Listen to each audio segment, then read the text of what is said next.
അപ്പോൾ നിങ്ങൾ എന്താണ് മനസ്സിലാക്കിയിരിക്കുന്നത്? ഈ കഴിഞ്ഞ 10 വർഷത്തെ കാലാവധിക്കുള്ളിൽ ഞങ്ങൾ എന്തൊക്കെ വലിയ നേട്ടങ്ങളാണ് ചെയ്തിരിക്കുന്നത് എന്നുള്ള കാര്യങ്ങൾ നിങ്ങൾ ദൃശ്യമാധ്യമങ്ങളിൽ കൂടി അറിയുന്നതായിരിക്കുമല്ലോ.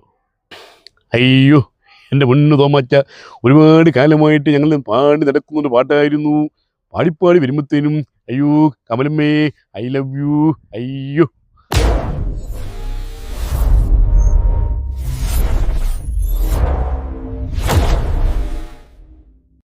എൻ്റെ പേര് ലതീഷ് എന്നാണ്. എൻ്റെ വീട് ശരിക്കും എളേരിത്തട്ട് എന്ന സ്ഥലത്താണ്. ഞാൻ ഇവിടെ കാഞ്ഞങ്ങാട് ഫയർ ആൻഡ് റെസ്ക്യൂ അഗ്നിരക്ഷാ നിലയത്തിൽ ഫയർ ആൻഡ് റെസ്ക്യൂ ഓഫീസറായിട്ട് വർക്ക് ചെയ്യാണ്. ഞാനിവിടെ താമസിക്കാൻ വേണ്ടി ഏകദേശം 10 വർഷത്തോളമായി. വാടകയ്ക്കാണ് താമസം. അതിന് മുമ്പ് ഞാൻ എളേരിത്തട്ട് എന്ന സ്ഥലത്തായിരുന്നു. ഞാനിവിടെ 5ാം ക്ലാസ് മുതൽ 10ാം ക്ലാസ് വരെ ഞാൻ ബംഗളൂർ സ്കൂളിലാണ് പഠിച്ചത്. അവിടെ ഹോസ്റ്റലിൽ നിന്നിട്ടാണ് പഠിച്ചത്. പിന്നീട് ജോലി കിട്ടിയതുകൊണ്ട് തിരിച്ച് ആദ്യം ഇതേ സ്ഥലത്തേക്ക് തന്നെ വന്നു. ഇപ്പോൾ ഇവിടെ വാടകയ്ക്ക് ഒരു 10 കൊല്ലമായിട്ട് താമസിക്കുന്നുണ്ട്.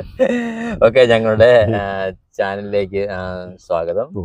ഓക്കെ, ഞങ്ങൾ ഇന്ന് വന്നിരിക്കുന്നതെന്ന് വെച്ചാൽ ജോലിയോടൊപ്പം തന്നെ കലയെ സ്നേഹിക്കുന്ന വലിയൊരു കലാഹൃദയമുണ്ട് എന്ന് ചെയ്യാറുണ്ട്. പിന്നെ മിമിക്രിയും ഇതൊക്കെ ആയിട്ട് ഇങ്ങനെ.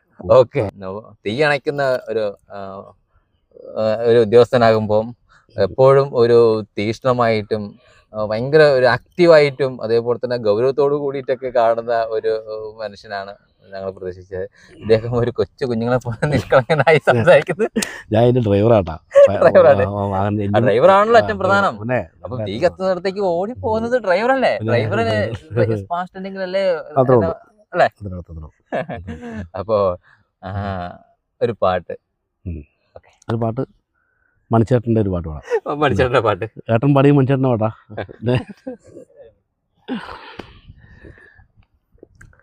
പാട്ട് മറന്നു കത്തിമാറാല് പെട്ടെന്ന് പറയുമ്പോൾ ഇതാണ് പെട്ടെന്ന് പറയണം. നമ്മള് ഏത് ഉറക്കത്തിലും ഇപ്പൊ തീ കത്തുന്ന സമയത്ത് ഉറക്കത്തിലാണ് എന്ന് പറഞ്ഞാൽ ഇപ്പൊ നമ്മൾ എന്ത് ചെയ്യും? ഉറക്കമൊന്നും കഴിയട്ടെ, അങ്ങനെ നമുക്കൊരു ബെല്ലിടും. നമുക്ക് ആടെ ഒരു കോള് വന്നു, നമുക്ക് ആ ബെല്ലിട്ടാൽ 20 സെക്കൻഡിനുള്ളിൽ വണ്ടി നമ്മളെ എല്ലാ സ്റ്റാൻഡിൽ നിന്ന് പുറത്തിറങ്ങണം. വണ്ടി വെച്ചെടുത്ത് വണ്ടി 20 സെക്കൻഡിനുള്ളിൽ വണ്ടി പുറത്തോട്ടിറങ്ങണം. 20 സെക്കൻഡ്. ഓക്കെ, ഇപ്പൊ ഞങ്ങൾ വെല്ലടിക്കട്ടെ. ആരിയ നെല്ലിൻ്റെ ഓലെ നാടും പോലെ ചാഞ്ചാടുണ്ണി ചേരിഞ്ഞാട് നാട്ടുമുറ കൊട്ടി താളത്തിൽ പാടടാ പാട്ടു കേട്ട് നീയുറങ്ങ് വല്യപറമ്പിൻ്റെ തെക്കേ മൂലക്കലെ തമ്പ്രാങ്കുട ചൂടി നിൽക്കണുണ്ട്. വാരിയെടുക്കാനും മാറോടു ചേർക്കാനും ഏറെ കൊതിയുണ്ട് പൊന്നും കട്ടേ. വലിയതും കട്ടാവില്ല. സാറേ, ഒത്തിരി ഇഷ്ടപ്പെട്ടു. നല്ല കിളിനാദം പോലുള്ള ഇങ്ങനെ പറഞ്ഞ് പൊക്കാണല്ലോ പിന്നെ ഞാൻ എല്ലായിടത്തും പാടേണ്ടി വരും. ഒരുപാട് ആൾക്കാർ കാണുന്നുണ്ട്. പിന്നെ കലാജീവിതത്തെ കുറിച്ചിട്ടുള്ള കലാജീവിതത്തെക്കുറിച്ച് ഞാൻ 8ാം ക്ലാസ്സിലാണ് ആദ്യമായിട്ട് മിമിക്രി അവതരിപ്പിക്കുന്നത്. എൻ്റെ മിമിക്രി അവതരിപ്പിക്കാൻ എന്നെ ആദ്യമായിട്ട് സ്റ്റേജിലേക്ക് ഇരുന്നത് എൻ്റെ ഏട്ടൻ ഷിംജിത്താണ്. ഷിംജിത്തായിരുന്നു ആ സമയം വരെ ആ സ്കൂളിൽ മിമിക്രിയുടെ താരം. അന്ന് ഷിംജിത്ത് 10ാം ക്ലാസ്സിലാണ്, ഞാൻ 8ാം ക്ലാസ്സിൽ. 10ാം ക്ലാസ് കഴിഞ്ഞപ്പോൾ പിന്നെ ഹൈസ്കൂൾ ജീവിതം അവിടെ കഴിഞ്ഞു. പിന്നെ ആ സ്ഥാനത്തെ കാരി എന്നുള്ള ചോദ്യമായി. അന്നിലാണ് ഞാൻ കയറിയത്. രംഗപ്രവേശനം. ഏട്ടനാണെന്ന് മാറുമ്പോഴത്തേനും ഏട്ടൻ്റെ സ്ഥാനത്തേക്ക് ഞാൻ അങ്ങോട്ട് കയറിപ്പോയി. ഞാൻ അന്നേരം കുറച്ച് നടന്മാരൊക്കെ അനുഭവിക്കായിരുന്നു. പിന്നീട് അങ്ങനെ കോമഡി ഉത്സവത്തിലേക്ക് എത്തി. പിന്നെ ഞാനങ്ങനെ ഹൈസ്കൂൾ കാലത്ത് കയറി. മറ്റേ ജില്ലാ തലത്തിൽ ഫസ്റ്റ് കിട്ടിയായിരുന്നു ഹൈസ്കൂൾ പഠിക്കുമ്പോൾ. പിന്നീട് കോളേജിലെത്തുമ്പോൾ കോളേജ് ചെയ്തിട്ടുണ്ട്. പിന്നെ നാട്ടുപ്രദേശത്തിൽ നമ്മൾ എന്തെങ്കിലും പരിപാടിക്കെല്ലാം ചെയ്യും. നാട്ടിലെ താരമായിട്ട് ഇങ്ങനെ പോകും. അനൗൺസ്മെൻറ്റ് ചെയ്യുമായിരുന്നു. ഇപ്പോൾ അനൗൺസ്മെൻറ്റിലേക്ക് ഇപ്പോൾ കടന്നത്. പിന്നീടാണ് കോമഡി ഉത്സവത്തിൽ പോയി. കോമഡി ഉത്സവത്തിൽ പോയിട്ട് അവിടെ മിമിക്രി അവതരിപ്പിച്ചു. അവിടെ ചെയ്ത് അന്നേരം ഈ നമ്മുടെ ജനാർദ്ദൻ സാർ അല്ല, മറ്റേ നമ്മുടെ സിദ്ദിഖിൻ്റെ സൗണ്ട്, പിന്നെ അങ്ങനെ 2-3 ആയതുണ്ട്. ഇപ്പോൾ കൊണ്ട് കുറേ കാലത്ത് എടുക്കല്ലേ. പിന്നെ രതീഷിൻ്റെ സൗണ്ടൊക്കെ ഞാൻ അനുകരിക്കുകയും ചെയ്തു. നമ്മളെ കമ്മീഷണർ അങ്ങനെയാണ് കലാജീവിതം തുറക്കുന്നത്. പിന്നെ നാടൻ പാട്ട് പാടാൻ ഇപ്പം നമുക്ക് ഫയർഫോഴ്സിൻ്റെ ദുരന്ത നിവാരണ ക്ലാസ് ഉണ്ട്. ആ ദുരന്ത നിവാരണ ക്ലാസ്സിൽ കുട്ടികളെടുത്ത് പോകുമ്പോൾ കുറച്ച് ക്ലാസ് കഴിയുമ്പോൾ പിന്നെ കുട്ടികൾ ഉറക്കത്തിലേക്ക് പോകും. ഈ ഉറക്കത്തിലേക്ക് പോകുമ്പം പിന്നെ അടുത്ത സ്റ്റെപ്പ് എൻ്റെ പാട്ടാണ്. ഞാൻ നല്ലൊരു നാടൻ പാട്ട് പാടും. പിന്നെ പിള്ളേർ ഭയങ്കര ഇഷ്ടമാവും. പിന്നെ അങ്ങനെ മിമിക്രി അവതരിപ്പിക്കും. അങ്ങനെ പിന്നെ പിള്ളേർ ഒരു 2-2.5 മണിക്കൂർ പിള്ളേരെ ഞാൻ പിടിച്ചിരുന്നു. അങ്ങനെയാണ് ചെയ്യുന്നത്. അപ്പം നമുക്ക് മിമിക്രി ഒന്ന് ചെയ്താലോ? മിമിക്രി ചെയ്യാം. ഓക്കെ. കമ്മീഷൻ എന്ന സിനിമയിലെ സുന്ദരനായ ഒരു വില്ലൻ ഉണ്ട്, നമ്മുടെ രതീഷ് ചേട്ടൻ്റെ ഒരു ആ കമ്മീഷൻ സിനിമയിൽ തന്നെ ഒരു ഡയലോഗ്.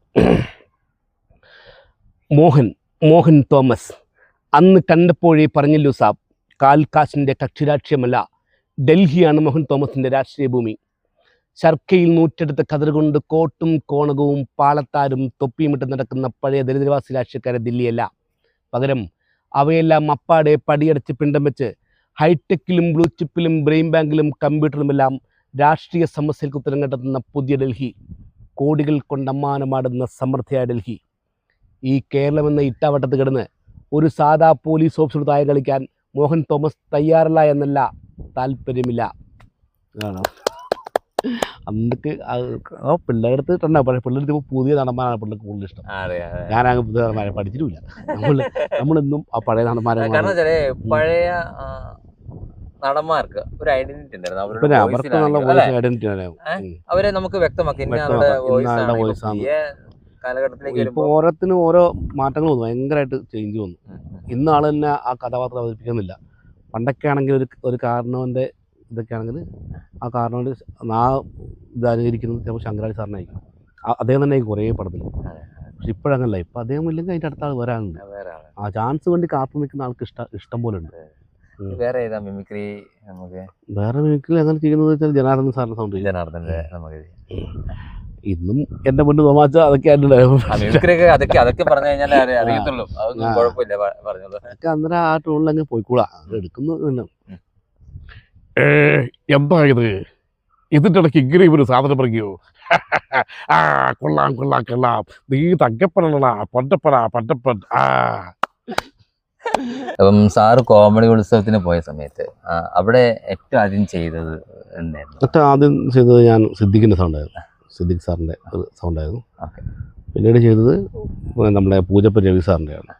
പിന്നീട് ഇന്ന് ദേവാസുരം എന്ന സിനിമയിലെ ഒരു വില്ലനല്ല, മോഹൻലാലിൻ്റെ ഒരു കൂട്ടുകാരനായിട്ട് അവതരിപ്പിച്ച രാമു സാറിൻ്റെ. രാമു സാറിൻ്റെ അങ്ങനെ ആ സൗണ്ട് അങ്ങനെ ആർക്കും വലിയ ഇതില്ലായിരുന്നു, അതുകൊണ്ട് ഞാനത് വല്ല അവിടെ സൈഡാക്കി വെച്ചു. സിദ്ദിഖിൻ്റെ അന്നേരം എടുത്തിട്ടുണ്ടായിരുന്നു, വലിയ ഇതൊന്നുമില്ലായിരുന്നു, എടുത്തിട്ടുണ്ടായിരുന്നു. അന്നേരം അവിടെയാണെങ്കിൽ 3 നടന്മാർ എടുക്കാണ്ട് എന്നെ 1-2 പ്രാവശ്യം പുറത്താക്കി എന്നോട്ട്. അവരെ ഗ്രൂമിംഗ് ഒക്കെ ഉണ്ട്, ഗ്രൂമിങ്ങിൽ 2 പ്രാവശ്യം പാസ്സായില്ലായിരുന്നു. ഇതിൽ ആവർത്തന വിരസത ഉണ്ടാകുന്ന വെച്ച് ഒരാളെടുത്ത് നടന്മാരെ വേറെ എടുക്കാൻ പാടില്ല, അങ്ങനെയൊക്കെ ഉണ്ടായിരുന്നു. ഡയലോഗ് മാറ്റിയെടുക്കണം, അങ്ങനെ അതൊക്കെ പഠിക്കാൻ കുറച്ച് ഇതൊക്കെ ആയിരുന്നു. നമ്മളതിനെക്കൊണ്ട് ശരിക്കും മെനക്കെടാത്തോണ്ടുള്ള പ്രശ്നമായിരുന്നു. പിന്നീടാണ് സിദ്ദിഖിന് അവിടെ നിന്ന് ഇങ്ങനെ ചുമ്മാ ഇങ്ങനെ എടുത്തപ്പോൾ ഇത് മതി, അതൊരിക്കലും ക്യാരക്ടർ കിട്ടിയാൽ മതി. പിന്നെ ഉദ്യോഗസ്ഥനാണ് എന്നുള്ള രീതിയിലാണ് കുറച്ചും കൂടെ പ്രയോറിറ്റി കിട്ടിയത്, പിന്നെയാണ് ഏറ്റുവിട്ടത്. ഓക്കെ. എനിക്ക് മനസ്സിലാകുന്ന ഒരു കാര്യം എന്ന് വെച്ചാൽ വളരെ സത്യസന്ധമായിട്ടാണ് കാര്യങ്ങളൊക്കെ പറയുന്നത്. കാരണം എന്ന് വെച്ചാൽ ഞങ്ങൾ വാടക വീട്ടിലാണ് താമസിക്കുന്നത്, അതുപോലെ തന്നെ 2 പ്രാവശ്യം ഞങ്ങൾ ഇത് കോമഡി ഉത്സവത്തിന് പോയ സമയത്ത് പുറത്ത് നിർത്തി, അങ്ങനെ എല്ലാ കാര്യങ്ങളും. സാധാരണ നമ്മൾ ഇന്റർവ്യൂവിനൊക്കെ പോകുന്ന സമയത്ത് അല്ലേ, ഇങ്ങനെ ഒരുപാട് കാര്യങ്ങൾ ഇങ്ങനെ മേന്മ പറയുന്നതിനേക്കാളും ഉപരിയായിട്ട് പുറത്ത് നിർത്തി കഴിവില്ലാത്തതുകൊണ്ടല്ലോ കേട്ടോ. എൻ്റെ കഴിവിന് അവിടെ എനിക്ക് ശരിക്കും ചെയ്യാൻ പറ്റിയിട്ടില്ല, അതുകൊണ്ടാണ്. അല്ലാണ്ട് അവരെല്ലാവരും പഠിപ്പിച്ചിട്ടില്ല കേട്ടുള്ളൂ. അതുകൊണ്ട് പറഞ്ഞു അടുത്ത പ്രാവശ്യം അത് നല്ല മാര്യമായിട്ടാണ് പറഞ്ഞത്. നമ്മളെ അയാളുടെ പേരെങ്കിൽ മറന്നുപോയി. ആയിക്കോട്ടെ, നമുക്ക് സിദ്ദിഖ് സാറിന്റെ ഒരു വോയിസ്. സിദ്ദിഖ് സാറിന്റെ മറ്റേ രാവണപ്രഭുവിന്റെ ഒരു ഡയലോഗാണ്. വലിയ ഒന്നില്ലെങ്കിലും കൈയടിച്ചാൽ നമുക്ക് സിദ്ദിഖിന്റെ അയക്കാൻ. കാർത്തികേയൻ അവൻ ഇത്ര നാൾ കൊണ്ടുപോയ ചരക്കിനെയാണ് ഞാനിങ്ങനെ കൊണ്ടുവന്ന് പറഞ്ഞാൽ ഒന്നെങ്കിൽ അവൻ പോകണം, അല്ലെങ്കിൽ ഈ ലോകം വിട്ട് എന്നെ എവിടെയെങ്കിലും പറഞ്ഞേക്കണം, അല്ലെങ്കിൽ ആവില്ല, എനിക്ക് മറുപടി ഒത്തുപോകാനാവില്ല. അത്രയൊരു അതൊക്കെ നിങ്ങൾ അതുപോലെ കഴിക്കണം.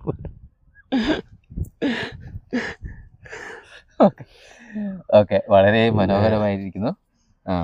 ഏത് പാട്ടാണ് ഞങ്ങൾക്ക് വേണ്ടി? നാടൻ പാട്ട്, സിനിമ പാട്ടൊക്കെ പാടാനല്ലേ? സിനിമ പാട്ട് ഞാൻ ട്രാക്ക് ഇട്ടിട്ട് പാടുമായിരുന്നു. അങ്ങനെ പഠിച്ചുകൊണ്ട് പാടുന്നില്ല, ഇതുപോലെ ക്ലാസ് എടുക്കുമ്പോൾ പിള്ളേർക്ക് കൊണ്ട് പാടുന്നത്, പിന്നെ സ്റ്റേഷനിൽ എന്തെങ്കിലും പരിപാടി ഉണ്ടാകുമ്പോഴും അങ്ങനെയൊക്കെ ആയിരുന്നു പാട്ടൊക്കെ പാടുന്നത്. അങ്ങനെ വലിയ പാട്ടുകാരനായിട്ടൊന്നും എന്നെ നിങ്ങൾ കാണണ്ട, ഞാൻ അതിലൊരു പാട്ടുകാരൻ.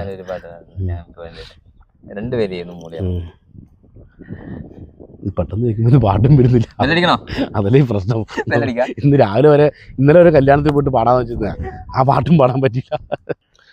കളിപ്പാട്ടമായി കൺമണി നിന്റെ മുന്നിൽ മനോവീണ മീട്ടുന്നു ഞാൻ, കളിപ്പാട്ടമായി കൺമണി നിന്റെ മുന്നിൽ മനോവീണ മീട്ടുന്നു ഞാൻ. നെഞ്ചിലെ മൂകമാം ജലശയ്യയിൽ നിൻ സ്വരക്കൂടു കൂട്ടുന്നു ഞാൻ ദേവി. കളിപ്പാട്ടമായി കൺമണി നിന്റെ മുന്നിൽ മനോവീണ മീട്ടുന്നു ഞാൻ. കടക്കട്ടെ മറന്നു പോകുന്നത്. നിങ്ങൾ പെട്ടെന്നൊരു ഇന്റർവ്യൂവിൽ വിളിച്ചു പറഞ്ഞാൽ ഞങ്ങൾക്ക് അതങ്ങനെ പറയാൻ പറ്റും ഞാൻ സാറേ. ശരിക്കും പറഞ്ഞ ചെറ്റി ഞങ്ങളിപ്പോ തീ കത്തുന്ന സമയത്ത് ഇപ്പൊ എല്ലാരും കൂടെ പറഞ്ഞിട്ടാണോ ഇത് തീ എറിയാൻ വേണ്ടിട്ട്? അല്ല, ഒട്ടുമിക്ക തീ വരുന്നതും ഇവരിട്ടിട്ട് തന്നെയാണ്, അല്ലാണ്ട് പ്രകൃതിപരമായിട്ട് തീ പിടിക്കുന്നൊന്നുമല്ല. ഇല്ല. അപ്പൊ പ്രകൃതിപരമായിട്ടൊന്നും തീ പിടിക്കുന്ന എവിടെയുമില്ല. അഥവാ പിടിക്കുമായിരിക്കും ഈ വലിയ പാറകൾ ഉണ്ടാവില്ലേ, അതിൽ ചിലപ്പോൾ ഈ പശുവിൻ്റെ ചാണകമൊക്കെ ഉണ്ടാവും. അത് കുറേ കാലം ഇങ്ങനെ വെച്ചിരിക്കുമ്പോൾ അതിൽ സ്പോണ്ടേനിയസ് കമ്പഷൻ ഉണ്ടാവും, അതിലുള്ള ചൂടായിട്ട് അണുക്കളൊക്കെ വരുന്ന ഇതുണ്ടാവും. അതിൽ നിന്ന് വേണമെങ്കിൽ തീ പിടിക്കാം. അങ്ങനെയൊക്കെ വരും. പിന്നെ ഈ കുപ്പിച്ചില്ല് പൊട്ടിച്ച് ബീർ ഉപ്പൊക്കെ പൊട്ടിച്ചിടുന്നല്ലേ, അതിൽ നിന്ന് പിടിക്കാം. അതിൽ സൂര്യപ്രകാശം ചൂട് പിടിക്കും. അതിൻ്റെ പ്രകാശരശ്മി അടിക്കുമ്പോൾ അതിൻ്റെ അടിയിൽ കൂടെ ചൂട് താഴോട്ട് പിടിക്കും. അപ്പോൾ താഴെ ഇതുപോലത്തെ ഇലയുടെ മണ്ടയ്ക്കാണെങ്കിൽ അത് ചൂട് നല്ല ചൂടൊക്കെ തീ പിടിക്കും. അങ്ങനെയാണ് കാട്ടുതീയൊക്കെ അധികം. അതാണ് മറക്കാനാവാത്ത എന്തെങ്കിലും ഒരു സംഭവമുണ്ടോ? മറക്കാനാവാത്ത സംഭവം എന്ന് പറഞ്ഞാൽ നമ്മുടെ കൂടെ ഒരു മനോജേട്ടൻ ഉണ്ടായിരുന്നു. ഇവിടെ അച്ചാന്തുരത്തിൽ മനോജ് സാർ നമ്മുടെ ലീഡിങ് ഫയർമാനായിരുന്നു. അതേ ഈ മടിക്കൈ അമ്പലത്തിനടുത്ത് ഒരു ഏകദേശം 3-4 വർഷങ്ങൾക്ക് മുമ്പ് കിണറ്റിൽ ഒരമ്മയും മകളും. അമ്മ രാവിലെ 6:15 ഒരു ടീച്ചറായിരുന്നു അമ്മച്ചി. അമ്മ 2 മക്കളെയും കൊണ്ട് കിണറ്റി ചാടി എന്നുള്ളൊരു വാർത്ത വന്നു. ഞങ്ങൾ രാവിലെ 6:15 പോയി. ഞാനും മനോജേട്ടനും വേറെ 2 ഉദ്യോഗസ്ഥന്മാരുണ്ടായിരുന്നു. ഞങ്ങൾ പോയി. അപ്പോൾ ഞാൻ ഡ്രൈവറാണ്, നമുക്കങ്ങനെ കിണറ്റിൽ ഇറങ്ങേണ്ട ആവശ്യം പെട്ടെന്ന് വരില്ല. അങ്ങനെ ആളില്ലെങ്കിൽ മാത്രമേ വരേണ്ടി വരും, ബാക്കിയെല്ലാം അവർ ചെയ്യുന്നതാണ്. ഞങ്ങളുടെ കൂടെയുള്ള പുതിയ 2 പിള്ളേരായിരുന്നു. അന്നേരം മനോജ് സാറ് എന്ന് പറഞ്ഞാൽ ഭയങ്കര കഴിവുള്ള പുള്ളിയാണ്. പുള്ളി റിട്ടയർഡായി. പുള്ളി ആദ്യം ഇറങ്ങിയിട്ട് അവൻ കാണുന്നത് ഈ അമ്മ വെള്ളത്തിൽ പൊങ്ങി കിടക്കുന്നു. ഒരു കൊച്ചു ചെറിയ ഒരു 1.5 വയസ്സുള്ള കൊച്ച് മരിച്ച് മൂടിയാണ് അത് പൊങ്ങി കിടക്കുന്നു വെള്ളത്തിൻ്റെ മുകളിൽ. അത് ഞങ്ങൾ എടുത്തു. ഈ നമ്മുടെ ഉദ്യോഗസ്ഥൻ താഴെക്കുമ്പോൾ തന്നെ ഈ അമ്മ കയറി ഇയാളെ കയറി വട്ടം പിടിച്ചു. കിണറ്റിലാണെങ്കിൽ 4 പൊക്കും വെള്ളമുണ്ട്. ഒരാളെ കയറി പിടിച്ചാൽ അവസ്ഥ ആലോചിക്കുക. കയറി പിടിച്ചിട്ട് 2 പേരും കൂടെ മുങ്ങി. ഞങ്ങൾ മുകളിൽ നിസ്സഹനായിട്ട് പേടിച്ചു പോയി. നമുക്കൊന്നും ചെയ്യാൻ, നമ്മുടെ കൂടുതൽ ഉദ്യോഗസ്ഥനാണ് ഈ വെള്ളത്തിൽ മുങ്ങി പോകുന്നത്. പക്ഷെ നമുക്കൊരു ധൈര്യമുണ്ട്, അദ്ദേഹം അത്രയും ഒരു ഇതിലുള്ള ആളാണ്. ആ പുള്ളി വെള്ളത്തിൽ നിന്ന് എന്തോ കാണിച്ചു, വേഗം ചാടി മുകളിലേക്ക് വന്നു. മുകളിലേക്കല്ല, വെള്ളത്തിൻ്റെ മുകളിലേക്ക് വന്നു. പെണ്ണുങ്ങളെ കാരണം ഒരു അടി കൊടുത്തു പെണ്ണുങ്ങൾക്ക്. അന്നേരം എടുത്തിട്ട് നമ്മുടെ നെറ്റുണ്ടായിരുന്നു, ആ നെറ്റിലേക്ക് എടുത്തിട്ടു. നെറ്റ് അതിനകത്ത് വേറെ സ്വരക്ഷയല്ല, പെട്ടെന്ന് നമ്മൾ സ്വരക്ഷ നോക്കൂ. പിന്നീടാണ് അറിയുന്നത് ഈ അമ്മയ്ക്ക് മനോരോഗമായിരുന്നു, ഒരു മാനസിക രോഗമായിട്ടുള്ള ഒരു അമ്മയായിരുന്നു. ഒരു ടീച്ചറാണ്, പറഞ്ഞിട്ട് കാര്യമില്ല. എന്നിട്ട് ആ ഉദ്യോഗസ്ഥൻ ഈ അമ്മേനെയും കയറ്റി ഈ കൊച്ചിനെയും കയറ്റി മുകളിലെത്തി. ഞങ്ങൾ ആ വർക്ക് കഴിഞ്ഞ് നമ്മുടെ വനായട്ടൻ അദ്ദേഹം ഷർട്ടെല്ലാം ധരിക്കുമ്പോൾ വീണ്ടും അതിൻ്റെ ഉള്ളിൽ നിന്ന് ഒച്ച കിട്ടും, ഒരു കൊച്ചിനും കൂടെ കാണുന്നില്ല എന്ന് പറഞ്ഞു. അന്നേരം ഈ ഉദ്യോഗസ്ഥനെ വീണ്ടും ആ കിണറ്റിലിറങ്ങിയിട്ട് ഇദ്ദേഹം അന്നേരം ഈ സ്കൂബ സെറ്റൊന്നുമില്ല, വെള്ളത്തിൽ ഇറങ്ങുന്ന സാധനമൊന്നുമില്ല. അദ്ദേഹം ഒറ്റയ്ക്ക് തന്നെ ഇറങ്ങി സെൽഫായിട്ട് ഇറങ്ങിയിട്ട് അദ്ദേഹം ആഴത്തിൽ മുങ്ങി തപ്പി നോക്കുമ്പോൾ ആ മൂത്ത കൊച്ച്, ഒരു 7 വയസ്സുള്ള കൊച്ച് വെള്ളത്തിൻ്റെ അടിയിൽ ചെളിയിലുണ്ട്. മരിച്ചു. 2 പേരും. ആ 2 പേരെ ഞാൻ ഹോസ്പിറ്റലിൽ കൊണ്ടുപോയി. അമ്മയുടെ ഹോസ്പിറ്റലിൽ കൊണ്ടുപോകുന്ന വഴി ഈ അമ്മ എന്നെ ഫുള്ള് തെറിയായിരുന്നു. എന്നെ പറയാത്ത എൻ്റെ അച്ഛനെ അങ്ങനത്തെ തെറിയൊക്കെ എൻ്റെ അച്ഛനും അമ്മയ്ക്കും എന്നെ ഫുള്ള് തെറിയായിരുന്നു. പക്ഷേ മാനസികമായി പറയാൻ പറ്റില്ല, ഒന്നും പറയാൻ പറ്റില്ല. 2 പിഞ്ച് നിങ്ങൾ നമ്മൾ ആ സാഹചര്യങ്ങൾ സമചിത്തതയോടുകൂടി നേരിടുക പിന്നീട് മറ്റേ ഈ കള്ളാറുന്നൊരു കല്യാണത്തിന് മലപ്പുറത്തുനിന്നൊരു പാർട്ടി വന്നു. നിങ്ങൾക്ക് ഓർമ്മയുണ്ടാവും. കള്ളാറൊരു കല്യാണം ഉണ്ടായിരുന്നു. അവർ ചെറുക്കൻ്റെ വീട്ടുകാരാന്ന് തോന്നുന്നു, മലപ്പുറം മുസ്ലിങ്ങളായിരുന്നു. അവർ കാഞ്ഞങ്ങാട് വന്നിട്ട് അവർക്കറിയില്ല എങ്ങോട്ടാണ് ട്രെയിൻ പോകുന്നതെന്ന്, ട്രെയിനിൻ്റെ ഏത് ഭാഗത്താണ് നിൽക്കുന്നത് അവർക്കറിയില്ല. ഒരു അമ്മച്ചി ഉണ്ടായിരുന്നു, കുറച്ച് വയസ്സായ അമ്മച്ചി. ഈ അമ്മച്ചീനെ കൊണ്ട് ഇവർ 2 പേര് അപ്പുറം കടന്നു, അപ്പുറത്തെ ട്രാക്കിൽ മംഗലാപുരം പോകുന്ന റൂട്ടിൽ. അപ്പോൾ അവർ ചോദിച്ചു ആ റൂട്ടിലാണ് വണ്ടി വരുന്നത്. അന്നേരമാണ് പറഞ്ഞത് ആ റൂട്ടിലല്ല, ഇപ്പുറത്തെ പ്ലാറ്റ്ഫോമിലാണ് വണ്ടി വരുന്നതുകൊണ്ട് അവരതുപോലെ തിരിച്ച് നടക്കുന്നതിനും ഫാസ്റ്റ് വന്നിട്ട് അടിച്ചു. 3 പേരെയും അടിച്ചു പറഞ്ഞാൽ അതുപോലെ ഒരു പപ്പടം പൊടിയുന്ന പോലെ അത്രയും. ആ വണ്ടിക്ക് കണ്ണൂർ വിട്ടാൽ പിന്നെ മംഗലാപുരത്ത് സ്റ്റോപ്പുള്ളൂ. ആ വണ്ടിയുടെ സ്പീഡ് നാളത്തേക്ക് ഞങ്ങൾ പോയി കാണുന്നത് ഒന്നുമില്ല, ഇറച്ചിക്കടയിൽ പോയത് അവസ്ഥയാണ്. ഞങ്ങൾ ഗ്ലൗസ് പോലും ഇടാണ്ട് ഞങ്ങൾ എല്ലാം കൂടെ വാരിയെടുത്ത് ഇങ്ങനെ കിട്ടും. ഒരുപാട് സ്വർണ്ണമൊക്കെ ഉണ്ടായിരുന്നു. അതൊക്കെ സ്വർണ്ണമൊക്കെ എടുത്ത് ഞങ്ങൾ പോലീസുകാർക്ക് കൊടുത്തു. എടുത്തിട്ട് അന്ന് തന്നെ രാഷ്ട്രീയക്കാരുടെ ഇടപെട്ട് അന്നേരം തന്നെ പോസ്റ്റർ നടത്തി അന്നേരം തന്നെ കൊണ്ടുപോയി, കാസർഗോഡ് കൊണ്ടുപോയി. അന്നേരം കൊണ്ടുപോയി. എനിക്ക് ഭയങ്കര പേടിയുള്ളവരാണ് ഞാൻ. ഒരാൾ മരിച്ചു കഴിഞ്ഞാൽ എനിക്ക് ഭയങ്കര പേടിയാണ്. പണ്ട് ഞാൻ വീട്ടിലോട്ട് പോലും ഞാൻ നടന്നു പോകില്ല, പേടിച്ചിട്ട് പോകില്ല. എന്നെ കൊണ്ടാക്കിയ എൻ്റെ സുഹൃത്തുക്കളുണ്ട്. ഞാൻ സുഹൃത്തുക്കൾ വീട്ടിൽ കിടന്ന് ഉറങ്ങിയിട്ടുണ്ട്, രാത്രി വീട്ടിൽ പോകാൻ പറ്റാത്തതുണ്ട്. എനിക്ക് കിട്ടിയ ജോലിയാണ് ഫയർഫോഴ്സിലാണ്. ഈ ഫയർഫോഴ്സ് കയറി 2ാമത്തെ ആഴ്ച തൊട്ട് ഞാൻ ഇങ്ങനത്തെ കോളേജിൽ അറ്റൻഡ് ചെയ്യുന്നുണ്ട്. ഒരുപാട് വെള്ളത്തിന് വീണ കൂളും മരിച്ച കൂളും ശവം ഇങ്ങനെ ഒരുപാട് 10-12 ദിവസം കഴിഞ്ഞ കൂടിയൊക്കെ എടുക്കാൻ തുടങ്ങി. ഇപ്പം അങ്ങനത്തെ പേടി എന്ന് പറഞ്ഞ സാധനമില്ല. മരണത്തെ യാതൊരു ഭയവുമില്ല, മരണത്തെ നേരിടാൻ ഒരു പേടിയില്ല. ഒരാൾ മരിച്ചു കഴിഞ്ഞാൽ എങ്ങനെ പോകും, ഒരുപാട് പാതിരാത്രിക്ക് 2 മണിക്ക് 3 മണിക്ക് ഞങ്ങൾ ആ മോർച്ചറി കയറിയിട്ടുണ്ട്. കാഞ്ഞങ്ങാട് മോർച്ചറി ബോഡി വെക്കാനും എല്ലാം പോയിട്ടുണ്ട്. രാത്രി നമ്മൾ കൊണ്ടുവന്ന ബോഡി നമ്മൾ തന്നെ മോർച്ചറി കൊണ്ട് വെക്കണം. അതൊക്കെ നമ്മൾ ചെയ്തിട്ടുണ്ട്. അതുകൊണ്ടുകൂടി പേടി എന്ന് പറഞ്ഞ സാധനം അതോടുകൂടി ഇല്ലാണ്ടായി. ഈ ഫോഴ്സ് കയറിയതിൻ്റെ ഏറ്റവും വലിയ ഗുണം എനിക്ക് കിട്ടിയത്. അതുപോലെ എനിക്ക് ഭയങ്കര പേടിയാണ്. രാത്രി മൂത്രയ്ക്കാനും പുറത്തിറങ്ങില്ല, അത് ജനലിൽ കൂടെ സാഹചര്യങ്ങളല്ലേ. ഇതൊക്കെ ഭയങ്കര സംഭവമാണ്. പിന്നീട് ഞാൻ ജോലി കയറുമ്പോൾ ഞാൻ ആദ്യം ജയിൽ വകുപ്പിലായിരുന്നു. എനിക്ക് ആദ്യം അഡ്വൈസ് ചെയ്തത് പോലീസ് തന്നെയായിരുന്നു. പോലീസ് ഡ്രൈവർ അഡ്വൈസ് ആയിരുന്നു. അന്നേരം ഞാനൊന്ന് DIGയുടെ ഡ്രൈവറായിരുന്നു. ജയിൽ DIG സന്തോഷ് കുമാർ സാറിൻ്റെ ഡ്രൈവറായിരുന്നു. അപ്പോൾ സാറ് പറഞ്ഞിട്ട് നീ പോലീസിൽ പോകണ്ട, നീ ഫയർഫോഴ്സിൽ പോയത് കയറും. അന്നേരം ഫയർഫോഴ്സിൻ്റെ ലിസ്റ്റ് വരെ കാത്തു നിന്നു. ഇതിൻ്റെ വ്യത്യാസങ്ങളുണ്ട് അറിയാത്തതുകൊണ്ട്. ആദ്യം ഇല്ലായിരുന്നു. ആദ്യം നമുക്ക് ഈ എല്ലാ ഡിപ്പാർട്ട്മെൻറ്റും ഒരേ സാലറി ആയിരുന്നു. ഈ സെൻകുമാർ സാറ് പോലീസിൻ്റെ DGP ആയിരുന്നു. 2ാമത്തെ മാസം തൊട്ട് പോലീസുകാർക്ക് നമ്മളെക്കാട്ടിയും കൂടുതൽ പൈസ ശമ്പളം കൂട്ടി. നമ്മുടെ ശമ്പളം അവരെക്കാട്ടിയും കൂട്ടി. ഇപ്പോൾ ഭയങ്കര മാറ്റം വന്നു. ഒരു പോലീസുകാരനും നമുക്കും കിട്ടുന്ന ബേസിക്കിൽ ഭയങ്കര മാറ്റം വന്നു. ഒരു ഫയർഫോഴ്സുകാരൻ്റെ ബേസിക് വന്നത്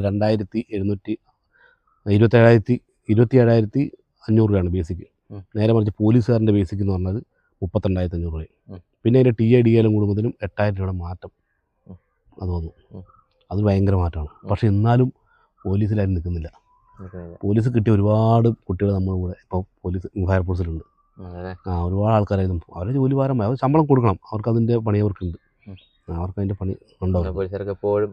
പിന്നെ ഏകദേശം അറിയുന്ന പോലീസുകാരിൽ എൻ്റെ കൂട്ടുകാരന്മാരാണ്. എന്നോട് പണ്ട് പഠിച്ച പിള്ളേന്മാരെ അധികമാണ് പോലീസുകാരിൽ. അവർ നമുക്ക് കഷ്ടപ്പാട് അറിയാമല്ലേ, ലീവ് പോലും കിട്ടാതിരിക്കുന്നത്, പോയിട്ട് വീട്ടിൽ കയറുമ്പോൾ തിരിച്ച് അങ്ങോട്ട് ആദ്യം വിളിക്കുന്നതായിട്ടുള്ള ഒരുപാട് അവസ്ഥകളുണ്ട്. അതുകൊണ്ട് ശമ്പളം കൂട്ടി കൊടുത്തത് നമുക്ക് ഒരു വിഷയമൊന്നുമില്ല. അതാണ് നല്ല അംഗീകരിക്കാനുള്ള. അടുത്ത നമുക്ക് വേണ്ടിയിട്ട് ഏത് പാട്ടാണ് സാറ് പാടുന്നത്? ഈ പാട്ടിന് കൂടെ തന്നെ പിടിക്കണല്ലേ, അതാണ് ഇപ്പൊ ഏറ്റവും വലിയ വർഷം. വെല്ലം തടിക്കട്ടോ, വെല്ലടിക്കാത് മിമിക്രിയാണ് വർഷം. മിമിക്രി നമുക്ക് ഇപ്പം നമ്മളെ മുഖ്യമന്ത്രി പിണറായി വിജയൻ സാറിൻ്റെ. അപ്പോൾ നിങ്ങൾ എന്താണ് മനസ്സിലാക്കിയിരിക്കുന്നത്? ഈ കഴിഞ്ഞ 10 വർഷത്തെ കാലാവധിക്കുള്ളിൽ ഞങ്ങൾ എന്തൊക്കെ വലിയ നേട്ടങ്ങളാണ് ചെയ്തിരിക്കുന്നത് എന്നുള്ള കാര്യങ്ങൾ നിങ്ങൾ ദൃശ്യമാധ്യമങ്ങളിൽ കൂടി അറിയുന്നതായിരിക്കുമല്ലോ. ഇപ്പോൾ തന്നെ ഗവൺമെൻറ് സ്റ്റാഫുകൾക്കുള്ള ശമ്പള വർധനവ് ഞങ്ങളത് 10% കൂട്ടിയിട്ടുണ്ട്. ഇനിയും ഞങ്ങളെ ജയിപ്പിച്ചാൽ ബാക്കി കൊടുക്കാനുള്ള കുടിശ്ശികയും കൂടി ഞങ്ങൾ ഇലാഡ് ചെയ്യുന്നതായിരിക്കും. നമ്മുടെ കൂടുതലുള്ള ഫ്രണ്ട്സും ഉദ്യോഗസ്ഥന്മാരൊക്കെ എങ്ങനെ സപ്പോർട്ട് ചെയ്യുന്നുണ്ട്? കൂടുതലുള്ളവർക്ക് നല്ല സപ്പോർട്ടാണ്. നല്ല അവർക്കൊക്കെ അറിയാമോ നല്ലൊരു അറിയാം കഴിവുള്ള അറിയാം. എന്നെ അധികം ഇവിടെ പരിപാടി ഏൽപ്പിക്കുമ്പോൾ അനൗൺസ്മെൻറ്റിന് വിളിക്കും. ഓരോ സ്റ്റേഷനുകളിൽ റിട്ടയർമെൻറ്റ് പാർട്ടി അന്ന് ഭക്ഷണങ്ങൾക്ക് ഞാൻ പോകും. അപ്പോൾ എന്നെ പിടിച്ച് അനൗൺസ്മെൻറ്റ് കൊടുത്തു. പിന്നെ ഞാൻ അനൗൺസ്മെൻറ്റ് ചെയ്യേണ്ടി വരും. പിന്നെ എൻ്റെ ഒരു പാട്ട് പഠിപ്പിക്കും. പിന്നെ പാട്ട് പാടും ഒരുപാട് ആൾക്കാർ പറയുന്നുണ്ട്, കുറച്ച് ആൾക്കാരൊക്കെ ഉണ്ട്. അപ്പോൾ അവർ ഞങ്ങളിലും കൂടി ഒരു ഗാനം നടത്തും. അങ്ങനെ ആ പരിപാടി നമ്മൾ ഒരു 3/4 മണിക്കൂർ നമ്മളവിടെ പൊലിപ്പിക്കും. അങ്ങനത്തെയൊക്കെ നമ്മൾ ചെയ്യാൻ നിൽക്കില്ല. അപ്പോൾ നല്ല സപ്പോർട്ടാണ്, കൂടുതലവർക്ക് നല്ല സപ്പോർട്ടാണ്. നമ്മുടെ പയ്യന്നൂർ സ്റ്റേഷനിലെ സുമേഷ് ഏട്ടനുണ്ട്, അദ്ദേഹം ലീഡിങ് ഫയർമാൻ. അപ്പോൾ കുറ്റിക്കോല്ല അദ്ദേഹത്തിൻ്റെ കൂടെ ക്ലാസ്സിന് പോകുന്ന കാര്യം അദ്ദേഹത്തിൻ്റെ കൂടെ ഞാൻ കുറേ പഠിച്ചത്. പിന്നെ കുറേ എന്നെ കുറച്ചും കൂടെ സഹായിച്ച ആൾക്കാരൊക്കെ ഉണ്ട്. ഒരു നമ്പ്യാരെന്ന് ഞങ്ങളുണ്ട്. പിന്നെ ഒരു 2-3 ആൾക്കാർ വിഷ്ണു ഉണ്ട്. അങ്ങനെ കുറച്ച് ആൾക്കാരുണ്ട്. അപ്പോൾ നമ്മളിങ്ങനെ ക്ലാസ് എടുത്തുകൊണ്ടിരിക്കുമ്പോൾ പറയും 2 പാട്ട് പാടാൻ പറയും. അവർ ക്ലാസ് എടുക്കുമ്പോൾ പിള്ളേർ കുറച്ച് ഇതാകുമ്പോൾ പറയും ഇത് ശരി പാട്ട് പാടാൻ പറയും. അങ്ങനെ നമ്മളൊരു പാട്ട് പാടും. അങ്ങനെ ഒരു 2-3 പാട്ടൊക്കെ പാടുമ്പോഴത്തേനും പിള്ളേർ കുറച്ചുണ്ടാവും. വീണ്ടും ക്ലാസ്സിലേക്ക് പോകും. അങ്ങനെ കറക്കി കൊണ്ടുവരും. അടുത്തായിട്ട് എന്ത് പെർഫോമൻസ് ആണ്? അടുത്ത പെർഫോമൻസ് ഞാൻ കാണിക്കണമെന്ന് ആലോചിക്കുന്നത് അങ്ങനെ പുതിയതായിട്ട് നമ്മളതിലേക്ക് ചേർന്നിട്ടില്ല. ഒരു വർഷം നമ്മൾ ശരിക്കും നമ്മൾ മെനക്കെട്ടിട്ടില്ല. നമ്മൾ അതിനേക്ക് വേണ്ടി പുതിയ നടന്മാരെ പഠിക്കാനോ നമ്മൾ അതെൻ്റെ കഴിവുകേടാട്ടോ. നമ്മൾ ശ്രദ്ധിക്കാത്തതുകൊണ്ട് നമ്മളൊരു കഴിവുണ്ടായിട്ട് നമ്മൾ കൂടുതലേക്ക് പോയിട്ടില്ല എന്നുള്ളതാണ്. നമുക്ക് നല്ലൊരു കഴിവുണ്ടായിട്ടും നമ്മളൊക്കെ ചെറുപ്പമുള്ള കാലത്ത് നമുക്ക് ഇതിനുള്ള സാഹചര്യങ്ങൾ ഉണ്ടായിരുന്നില്ല എന്നുള്ളത് പ്രധാനപ്പെട്ട ആരും പണ്ടൊക്കെ ആണെങ്കിൽ ഇങ്ങനെ ആരും സ്റ്റേജ് തരില്ല, അങ്ങനെ സ്റ്റേജ് തരാത്തൊരു കാലഘട്ടം ഉണ്ടായിരുന്നു. പിന്നെ ഉണ്ടായിരുന്നു ശരിക്കും നല്ലോണം അവതരിപ്പിക്കണം ആക്കണം. പിന്നെ പണികിടയ്ക്ക് പിന്നെ അങ്ങനെ പോയി, പിന്നെ അങ്ങനെ ചെയ്യാറൊന്നുമില്ല, അങ്ങനെ പോയി. അങ്ങനെ പൂജപ്പുര രവി സാറിൻ്റെ ഒരു സൗണ്ട് ഞാൻ അത് ചെയ്യാം. അദ്ദേഹം പഴയ കാലമാണ്, ഇപ്പോഴത്തെ പിള്ളേർക്കൊന്നും അദ്ദേഹത്തൊന്നും വലിയ പരിചയമൊന്നുമില്ല. അയ്യോ എൻ്റെ മുന്നു തോമച്ച, ഒരുപാട് കാലമായിട്ട് ഞങ്ങൾ പാടി നടക്കുന്നൊരു പാട്ടായിരുന്നു. പാടിപ്പാടി വരുമ്പോഴത്തേനും അയ്യോ കമലമ്മേ ഐ ലവ് യു, അയ്യോ അങ്ങനെ ഇങ്ങനെയൊക്കെ അന്നേരം അങ്ങനെ ചെയ്യുമ്പോഴും അതൊക്കെ അവിടെ പോയി പഠിച്ചതാ. കോമ്പൗണ്ട് ഉത്സവത്തില് വെറൈറ്റി വേണമെന്ന് പറഞ്ഞുകൊണ്ട് മാത്രം പഠിച്ച. നമുക്ക് റൂമിൽ നമ്മുടെ കൂടെ 2-3 പിള്ളമാർ വേറെ ഉണ്ടാകും, അതല്ലാതെ മ്യൂസിക്. അപ്പൊ അവരിങ്ങനെ ഓരോന്നും പറഞ്ഞ് എടുപ്പിച്ചിങ്ങനെ പഠിപ്പിച്ചാ 1-2 മണിക്കൂറോടെ അവർ പഠിപ്പിച്ചെടുത്താ. അതുകൊണ്ട് പിന്നെ അങ്ങനെ അന്നേരം എനിക്ക് തന്നെ സ്റ്റേജിൽ കയറണമെന്ന് വലിയ ആഗ്രഹമായിരുന്നു. സ്റ്റേജിൽ കയറിട്ടാൻ ഭയങ്കര പേടിയും, കുറേ ലൈറ്റ് ഒന്നും കാണുമ്പോൾ ഞാനാകെ ഞെട്ടിപ്പോയി, ഇതൊക്കെ എന്താ പരിപാടി നമുക്കറിയില്ല. പിന്നെ അത് 2 വർഷം കഴിയുമ്പോഴാണ് ഇതിന്റെ അവസ്ഥ നമുക്ക് മനസ്സിലായത്. തിരിച്ചു വന്നിട്ട് നല്ല ഒരു സ്വീകരണമൊക്കെ ആയിരുന്നു. തിരിച്ചു വന്നിട്ട് നാട്ടിൽ നിന്ന് ഒരു സ്വീകരണം കിട്ടിയില്ല, അത് പറയാലോ, അത് പറയുന്നില്ലേ. നമ്മുടെ നാട്ടില് ഒരു സ്വീകരണം കിട്ടിയില്ല. ഞാൻ എൻ്റെ പൈസ മുടക്കിയിട്ടാണ് ഞാനൊരു ഫ്ലെക്സ് വെച്ചിരുന്നത്. അതും ഞാൻ 350 രൂപ മുടക്കിയിട്ട് ഞാൻ തന്നെ വെള്ളരി കൊണ്ടുപോയിട്ട് ഞാനൊരു ഫ്ലെക്സ് ആക്കിയിട്ട് ഞാൻ എൻ്റെ കൂട്ടുകാരന്മാർക്ക് കൊടുത്ത് നമ്മളുടെ ഇത് അവിടെ അടിക്കണം, അങ്ങനെ ഞാനൊരു ഫ്ലെക്സ് മേടിച്ചിട്ട് അവിടെ അടുപ്പിച്ചാ. എന്നിട്ട് പോലും അതാ പറഞ്ഞ സ്വന്തം നാട്ടിൽ സ്വന്തം കലാകാരന്മാർക്ക് വിലയില്ല, അല്ലെങ്കിൽ അവർ വില തരൂല. അത് ഭയങ്കര സംഭവമാണ്. അത് നിങ്ങൾക്കറിയും. അവർക്ക് കൂടുതൽ ഇഷ്ടം പുറത്തുള്ള ആൾക്കാരെയാണ്. എന്നിട്ട് അവന്മാർ വന്നിട്ട് ഇവിടെ പൈസയും മേടിച്ച് പോയി. നമുക്ക് പൈസ വേണ്ട, നമ്മൾ ചെയ്താൽ പക്ഷെ ഇപ്പം അനൗൺസ്മെൻറ്റിലേക്ക് ഇങ്ങനെ സ്പോട്ട് അനൗൺസ്മെൻറ്റ് ചെയ്തതുകൊണ്ട് ചിലപ്പോൾ ഇപ്പം അവിടെ പോയപ്പോൾ മൈക്കെടുത്ത് ചെയ്തു. ഈ വടംവലിക്കൊക്കെ പറയോ? ഇല്ല, വോളിബോളിന് പറയായിരുന്നു. വോളിബോളിന് അവിടെ നമ്മളിപ്പോൾ ഞാനിപ്പം വോളിബോളിനെ പഠിച്ചുകൊണ്ടിരിക്കുകയാണ്. എനിക്ക് അവർ പറയുന്ന പോലെ പിന്നെ കെട്ടിയായിട്ട് വർത്തമാനം പറയാനില്ല. പിന്നെ നോക്കിയിട്ടൊക്കെ വായിച്ചിട്ട് പറയുന്നതാണ് പഠിച്ച് വരും. മറ്റേ നമ്മൾ ഒരു സൈഡിൽ നിന്ന് പറഞ്ഞാൽ പറയില്ലേ, അടുത്ത പരിപാടിക്ക് ഇന്ന് ക്ഷണിക്കുന്നു, ഈ ചടങ്ങിൻ്റെ അധ്യക്ഷപദവിയായിരിക്കും ഇന്നാൾ. അപ്പം അങ്ങനെ ഒരാൾ ആ സൈഡിൽ തന്നെ ഇരിക്കില്ല, അധ്യക്ഷൻ പറയേണ്ട ആവശ്യമില്ലല്ലോ, അവിടെ നമ്മളെ പിടിച്ചെടുത്തു. അതങ്ങനെയായിരുന്നു പരിപാടി. ഓക്കെ, നമ്മൾ ഇത് ശ്രീകണ്ഠൻ നായർ ഞാൻ എടുക്കില്ല, ചോദിക്കണ്ട. ഇല്ല, ഇനിയിപ്പോൾ ഇതിൻ്റെ എടുക്കുന്നത് കുറേ കാലമായിട്ട് എടുക്കാത്തതുകൊണ്ട് അതൊന്നും കുഴപ്പമില്ല. നിങ്ങൾ ഒന്ന് പ്രാക്ടീസ് ചെയ്തോ, ഒരു വട്ടം നിങ്ങൾ ടൈമും പോവും. അവൻ എന്തെങ്കിലും ഒന്ന് വിളിച്ച് പറയാൻ ഞാൻ എന്തെങ്കിലും തട്ടിക്കൂട്ടി ഒപ്പിച്ചോനെ. ഞങ്ങളൊക്കെ പോകുന്നത് ഇങ്ങനെയാണ്, ഞങ്ങൾ ആരും അറിയാതൊക്കെയാണ് ഞങ്ങൾ പോകുന്നത്. അങ്ങനത്തെ ഒരു സംഭവമുണ്ട്, പ്ലാനിങ് ആക്കുന്ന അങ്ങനത്തെ. ശരിക്കും പറഞ്ഞാൽ ഇങ്ങനെ ഇന്റർവ്യൂ ആദ്യമായിട്ട് ഇരിക്കില്ല. എൻ്റെ ജീവിതത്തിൽ 40 വയസ്സായി, ഈ 40 വയസ്സിലൊക്കെ ഇന്റർവ്യൂ ഞാൻ ഇതുവരെ ഇരുത്തിട്ടില്ല. അതുപോലെ കുടുംബവിശേഷങ്ങൾ പറ. കുടുംബവിശേഷം, ഞാൻ വിവാഹം കഴിച്ചിരിക്കുന്നത് എൻ്റെ അമ്മാവൻ്റെ മകളെ തന്നെയാണ്. അത് അമ്മാവൻ്റെ മോളാന്ന് എനിക്കറിയില്ല, ഞാൻ ലോറിയും കൊണ്ട് പോകുമ്പോഴാണ് കാണുന്നത്. ഒരു റേഷൻ കടയിൽ ഇരിക്കുന്നുണ്ടായാ അറിയത്തില്ലായിരുന്നു? ഇല്ല, എനിക്കറിയത്തില്ലായിരുന്നു അമ്മാവൻ്റെ മകളാണെന്ന്. എനിക്കറിയില്ല. കാരണം വെച്ചാൽ ഞാൻ അവിടെ അല്ല പഠിച്ചത്, എൻ്റെ നാട്ടിലല്ലായിരുന്നു ഞാനിവിടെ ബംഗളൂരായിരുന്നു. അപ്പോൾ അവളെ കാണാൻ ഞാൻ കണ്ടിട്ടില്ല. ഇങ്ങനെ വരുന്ന വഴിക്ക് ഇങ്ങനെ കാണുന്നതാണ്. വരുന്ന വഴിക്ക് കണ്ടു, ലോറി കൊണ്ട് പോകുമ്പോൾ കണ്ടു. ഇവിടെ റേഷൻ കടയിൽ അരി തൂക്കി കൊടുക്കുകയാണ്. ഞാൻ കണ്ടു, നമ്മുടെ സ്വഭാവമല്ല, ആ 10-22 വയസ്സിലെ ഞാൻ ഒരു കണ്ണടിച്ച് കാണിച്ചു. അതാണ് നമ്മൾ പെണ്ണുങ്ങളെന്ന സൈഡിലേക്ക് ലോറിക്കാർക്ക് സ്വഭാവമുണ്ടല്ലോ, ഒരു സൈഡിൽ കടിച്ച് കാണിച്ചു. അതങ്ങനെ നമ്മളെ രൂക്ഷമായിട്ട് നോക്കി. നമ്മൾ വിടുവോ? നമ്മൾ പോയി ലോഡറൊക്കെ എടുത്ത് തിരിച്ചു വന്നു. അങ്ങനെ 3-4 പ്രാവശ്യം പോകുമ്പോൾ പെണ്ണുങ്ങൾ നമ്മൾ ശ്രദ്ധിക്കും.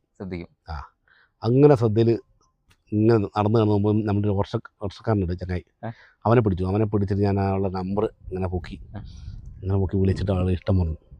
ആദ്യം കുറച്ച് തെറിയും കിട്ടി, എന്നാൽ നമ്മൾ വിട്ടില്ല. നമ്മുടെ ആശാനുണ്ട്, റോഹിത് വണ്ടിയിലായിരുന്നു പുള്ളി യാത്ര.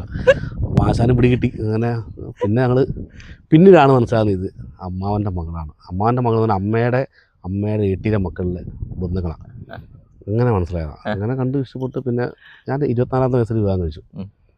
25-ാമത്തെ വയസ്സിൽ ഒരു കൊച്ചുപോയി.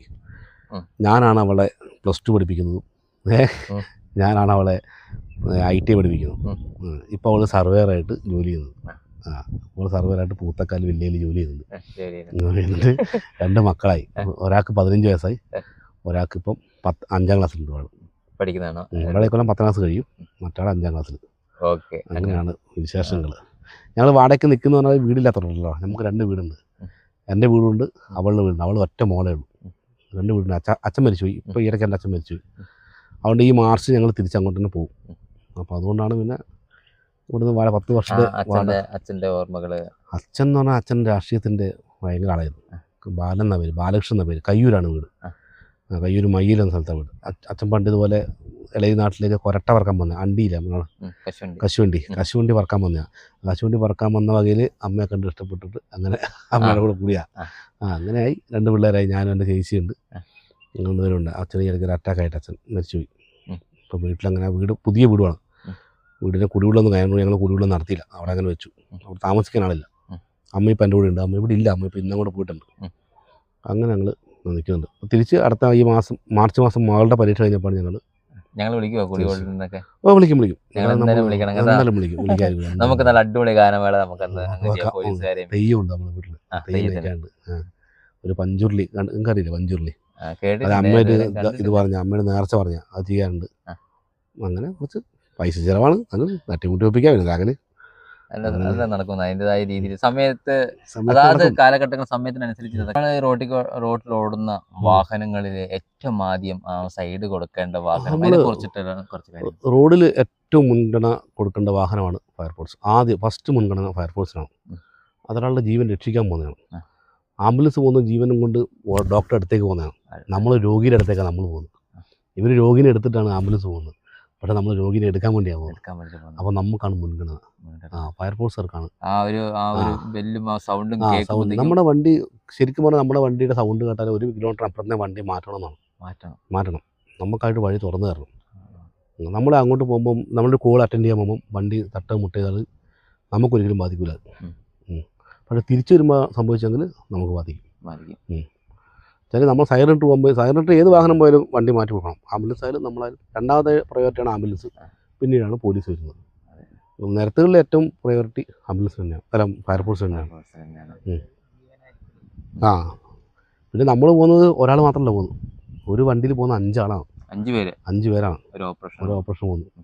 അപ്പോൾ ഈ ഡ്രൈവർ ശ്രദ്ധിക്കേണ്ടത്, മെയിനായിട്ട് ശ്രദ്ധിക്കേണ്ടത് ഈ 4 പേരുടെ ജീവൻ ആയി നോക്കണം. പിന്നെ റൂട്ടിലെ ജീവൻ നോക്കണം.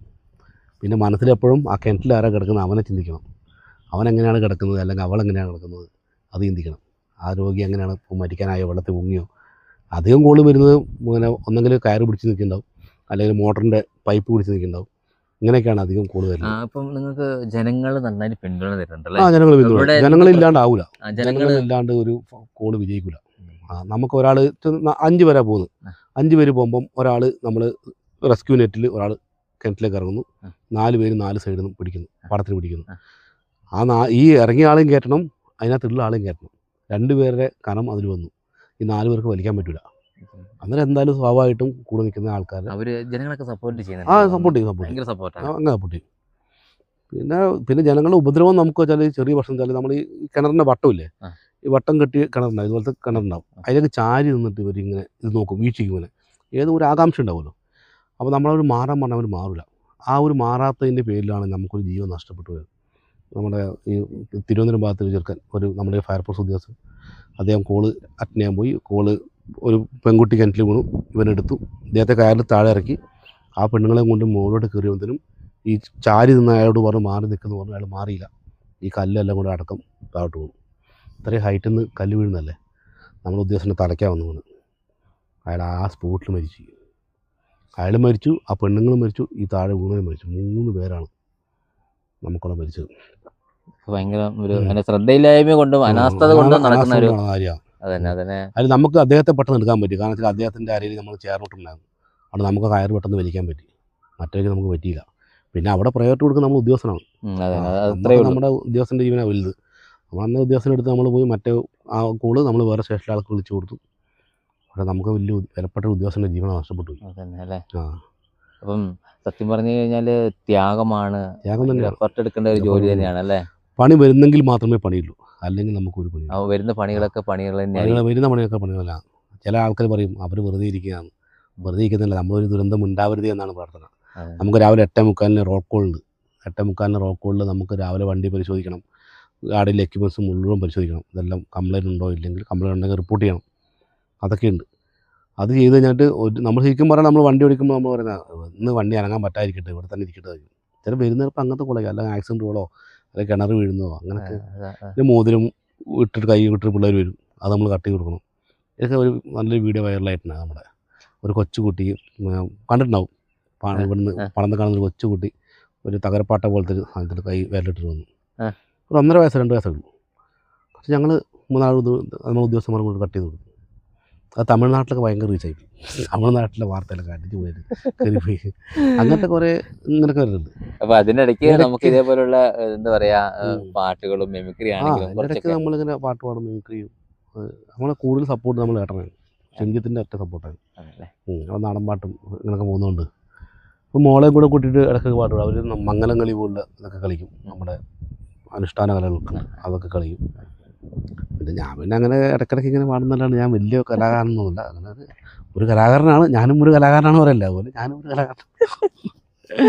ഒത്തിരി ഒത്തിരി ഒത്തിരി സന്തോഷം തോന്നുകയാണ്. കാരണം എന്ന് വെച്ചാൽ ഈ സായം സന്ധ്യയിലെ വളരെ ശുദ്ധനായ ഒരു പഞ്ചപാവമായ, നിങ്ങൾക്കത് കണ്ടു കഴിഞ്ഞാൽ തന്നെ, ഈ വീഡിയോ കണ്ടു കഴിഞ്ഞാൽ തന്നെ നിങ്ങൾക്കത് മനസ്സിലാവുന്ന കാര്യമാണ് ഇദ്ദേഹം എത്രമാത്രം സോഫ്റ്റ് ആണ് എന്നുള്ള കാര്യത്തിൽ. അപ്പം ഏറ്റവും ഇഷ്ടപ്പെട്ട നടനെ കുറിച്ചിട്ട് എനിക്ക് അന്ന് ഇന്നും ഏറ്റവും ഇഷ്ടം പഴയ സിനിമ നടനാണ്. സിനിമ നടങ്ങൾ പഴയ നടനിൽ എനിക്ക് ജയൻ സാറിനെ ഭയങ്കര ഇഷ്ടമാണ്. ജയൻ സാറിൻ്റെ അധികം പടവും ഞാൻ കാണും. ജയൻ സാറിൻ്റെ മാത്രമല്ല, എനിക്ക് പഴയ പടത്തോടെ കൂടുതൽ താല്പര്യം കാണാൻ. അതിന് നല്ല കഥകളുണ്ടാവും. ചിലപ്പോൾ നമ്മുടെ ജീവിതത്തോട് സാമ്യമുള്ള കഥകൾ ചിലപ്പം അതിലുണ്ടാവും. നമ്മുടെ പ്രണയവും ഉണ്ടാവും, നമ്മുടെ നഷ്ടങ്ങളെല്ലാം ചിലപ്പോൾ അങ്ങനത്തെ പടത്തിൽ കാണാനുണ്ടാവും. ചില നഷ്ടങ്ങളൊക്കെ ഉണ്ടാവില്ലേ, ചില നഷ്ടങ്ങളൊക്കെ വരുന്ന പടങ്ങളുണ്ടാവും അല്ലേ. അമ്മാൻ്റെ മകളെ എനിക്ക് മുമ്പിട്ട് നമ്മൾ അതിലിരുന്നവര്, അത് മാത്രമല്ല നമുക്ക് ഉണ്ടാവില്ല. വേറെ ഉണ്ടോ? അല്ല പണ്ടത്തെ കാര്യമാണ്, ഈ കോളേജ് പഠിക്കുമ്പോൾ ജീവിതത്തിൽ ലൈനൊക്കെ ഉണ്ടാവില്ല. അതൊക്കെ വെച്ച് പറഞ്ഞാൽ അന്നുള്ള നഷ്ടങ്ങളൊക്കെ ചിന്തിക്കുമ്പോൾ ചില പടങ്ങളാണോ ഇത് അതുപോലത്തെ ഒരു സൈഡിലേക്കാണല്ലോ പോകുന്നത്.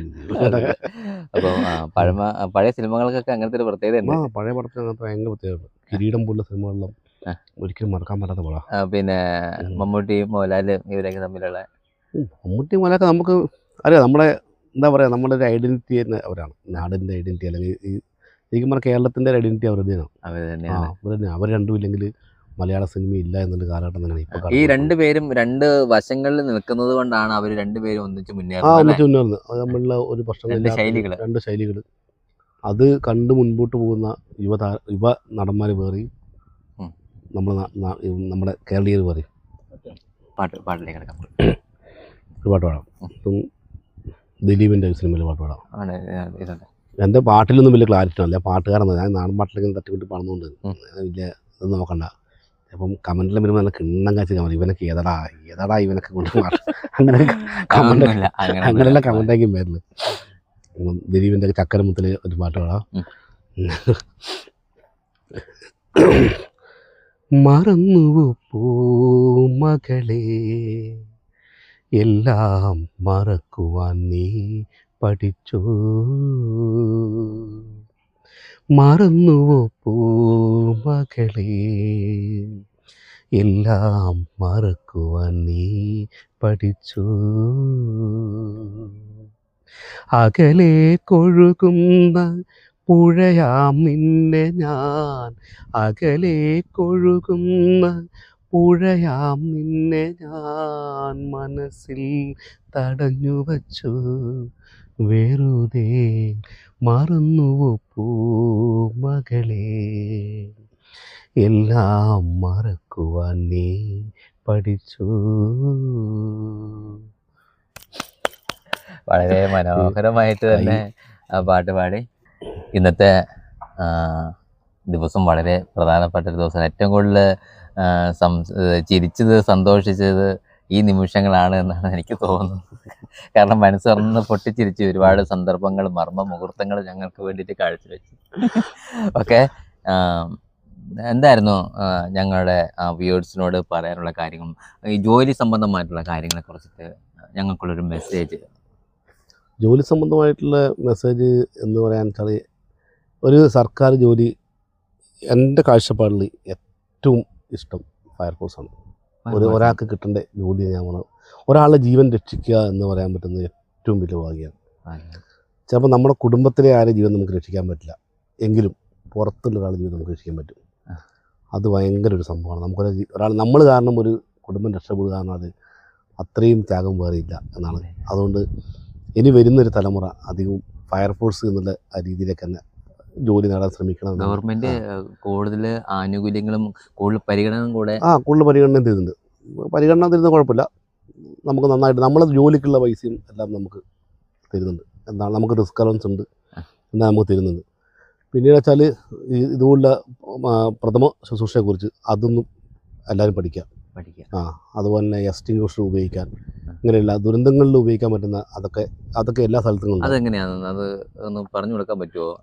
നമ്മുടെ ഇപ്പോൾ എല്ലാ മാളുകളിലും, സിനിമ ടാക്കീസുകളിൽ, അല്ലെങ്കിൽ നമ്മൾ സ്കൂളുകളിൽ, ഹോസ്പിറ്റലിലെല്ലാം ഇങ്ങനെ ഭിത്തികളിൽ തൂക്കിയിട്ടുണ്ടാവും ഫയർ എക്സ്റ്റിങ്ക്വിഷർ. അതിന് പറഞ്ഞ പ്രാഥമിക അഗ്നിശമന ഉപാധിയാണ്. ഒരു തീയുടെ ആരംഭഘട്ടത്തിൽ കെടുത്താൻ പറ്റുന്ന ഒരു സാധനം. അതിൻ്റെ ഉള്ളിൽ ആ ഒരു 2 കിലോൻ്റെ കുറ്റി ഉണ്ടാവും, 2 കിലോ അല്ലെങ്കിൽ 4 കിലോ അങ്ങനെയൊക്കെയാണ് കുറ്റിയുടെ ഇത് വരുന്നത്. അതിൻ്റെ ഉള്ളിൽ ഡ്രൈ കെമിക്കൽ പൗഡറാണ്, അത് ഉപയോഗിച്ചാണ് നമ്മൾ തീ കെടുത്തുന്നത്. അത് തീയുടെ ആരംഭഘട്ടത്തിൽ കെടുത്താൻ പറ്റുന്നത്. അത് എല്ലാവർക്കും ഉപയോഗിക്കണം. അത് ആ ഒരു സ്ഥാപനത്തിലേക്ക് പോകുന്ന ആൾക്കാർക്ക് ഉപയോഗിക്കാൻ വേണ്ടിയിട്ടാണ് അവിടെ വെച്ചിരിക്കുന്നത്. ഇപ്പോൾ പെട്രോൾ പമ്പിൽ വെച്ചാൽ നാട്ടുകാർക്ക് ഉപയോഗിക്കാൻ പറ്റും, സിനിമ ടാക്സി വെച്ചാൽ നാട്ടുകാർക്ക് ഉപയോഗിക്കാൻ പറ്റും, സ്കൂളുകൾ വെച്ചാൽ ആർക്കും കുട്ടികൾക്കും അല്ല. ഇന്നും അത് ഉപയോഗിക്കാൻ പറ്റാത്ത ആൾക്കാരാണ്, അറിയാത്ത. തീ കത്തുമ്പോൾ ഈ സാധനം അടക്കം തീ കത്തിച്ച ആൾക്കാരാണ്. അതുകൊണ്ട് ഈ സാധനം എല്ലാവരും ഉപയോഗിക്കാൻ പഠിക്കാം. അങ്ങനെ ക്ലാസ്സുകൾ, ദുരന്ത നിവാരണ ക്ലാസ് വേണമെങ്കിൽ ഏത് ക്ലബ്ബായാലും ഏത് സ്കൂളായാലും ഫയർ സ്റ്റേഷനായിട്ട് ബന്ധപ്പെടുക. സ്റ്റേഷൻ്റെ നമ്പർ 101 വിളിക്കുക, അതിലേക്ക് വിളിച്ച് ബന്ധപ്പെടുക. അവർക്ക് 2.5 മണിക്കൂറിൻ്റെ ക്ലാസ്, ദുരന്ത ക്ലാസ് ഫയർഫോഴ്സ് ഉദ്യോഗസ്ഥൻ വന്ന് കൊടുക്കുന്നതായിരിക്കും. അവിടെ സ്കൂളിലായാലും ക്ലബ്ബുകളിലായാലും നാട്ടിലെ കുടുംബശ്രീക്കാരും ആശാവർക്കർ അങ്ങനെ ആർക്ക് വേണമെങ്കിൽ നമ്മൾ ക്ലാസ് കൊടുക്കും. നമുക്ക് പ്രതിഫലം ഒന്നും വേണ്ട. നമ്മുടെ വാഹനം വന്നിട്ട് നിങ്ങളുടെ വീട്ടിൽ എന്താവശ്യം, ഒരു പട്ടി കിണറ്റ് വീണാലും പൂച്ച കിണറ്റ് വീണാലും ഒരു കാരണവശാലും പൈസ കൊടുക്കാൻ പാടില്ല. ഇത് ഗവൺമെൻറ്റിൻ്റെ ഫുൾ ഫ്രീ ആണ്. ഇവർ പൈസ മേടിക്കില്ല. എന്ത് സേവനം നമ്മുടെ ഫ്രീ ആണ്. പൈസ മേടിക്കുന്ന പരിപാടി പറയുന്നുണ്ട്. അത് വെച്ചാൽ നമുക്ക് സ്റ്റാൻഡ് ബൈ ഡ്യൂട്ടിക്ക് മേടിക്കുന്നുണ്ട്.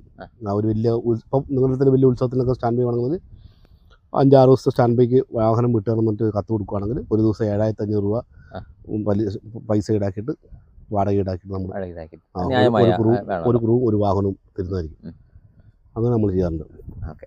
അപ്പം ഇന്ന് നമ്മൾ കുറച്ച്